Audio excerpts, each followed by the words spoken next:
বৃষ্টির দিনের কথা, ছোট্ট কবিতা। এক বৃষ্টির দিনে ছোট্ট একটি কথা, উড়ে এসে ওই পাখি গাছের দিকে।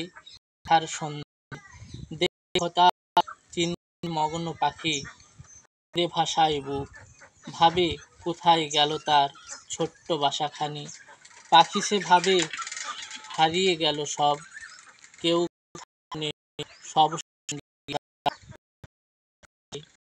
এই দিশে। চোখের জল আর আর কোথায় গেল আমার ছোট্ট আশাখানি। বানিয়েছি অনেক কষ্ট করে, মেহনত করে আমি, কিন্তু সবই হয়ে গেল এক রাতেরই ঝড়ে, একদিনেরই বৃষ্টির জলে। ধুয়ে মুছে গেল এই বাসাখানি, আবার বাসাবো কোথায়, বানাবো নতুন গাছের সন্ধানে তাই ছুটি।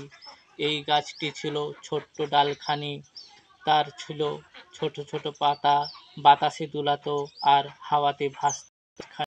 সেই গাছটি ছিল আমার বড়ই আপন, কোথায় হারিয়ে গেল আজ ঝড়ে বৃষ্টির দিনে আমার